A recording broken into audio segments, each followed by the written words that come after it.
នេះថ្ងៃនេះគឺការកាត់ស្ពាន់របស់យើងគឺបានហើយអស់ហើយបាទគឺហើយនៅតែ roll gain បន្តិចទេគឺយើងបានរៀបចំជូនភ្ញៀវហើយបាទ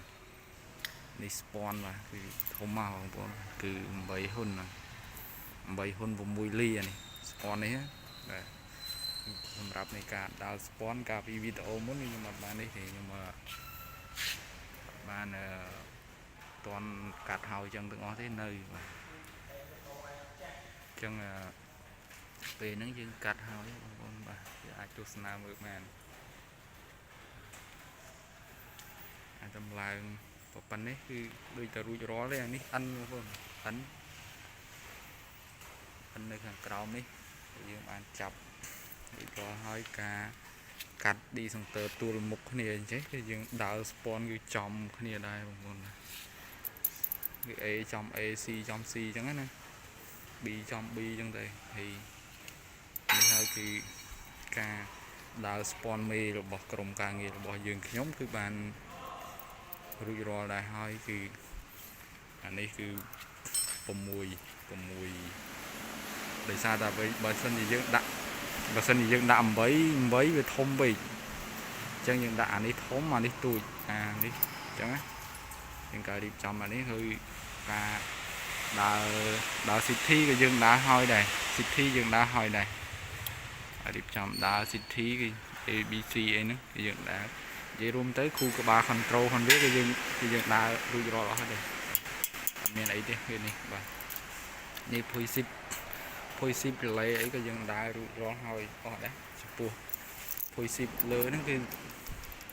ផ្គត់ផ្គង់ទៅ Discounter នេះ MCCB ខាងលើនេះបាទភុយ10ខាងលើនេះទេខាងក្រោមនេះហើយគេមិន scan ទេពូគូក្បាល control ក៏យើងដើររួចរាល់ដែរគឺយើងធ្វើរួចរាល់ដែរបាទគឺយើងនិយាយរួមទៅដើរហើយអស់កាយការតម្លើងនឹងនេះអាចចូលពីលើនឹងភ្លើង EDC គឺការចាប់ខ្សែទូចនេះគឺយើងរៀបចំការតេស្តជូនបងប្អូនមើលបាទយើងរៀបចំតេស្តខ្សែជូនដើម្បីថាវាត្រូវទៅមួយកខុសអញ្ចឹងណាហើយនេះដែរគឺយើងដើររួចរាល់ហើយគូក្បាលរបស់យើងមើលតាមយើងបានរៀបចំដើររួចរាល់អស់បាទអត់មានអីទេហើយទ្វាក៏គេកាត់ដែរទ្វាគេកាត់ប៉ុណ្ណេះមកបាទមិនដែលដោយសារតែទ្វាយើងអត់ទាន់ដាក់ទេបងប្អូនអាចមើលទៅហើយអាចធ្វើតាមបាន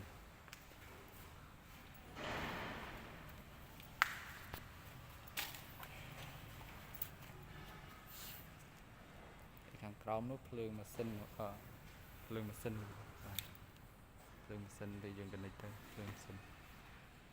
អញ្ចឹងវីដេអូមានតែប៉ុណ្្នឹងទេបងប្អូនបាទចាំទស្សនានៅវីដេអូក្រោយទៀត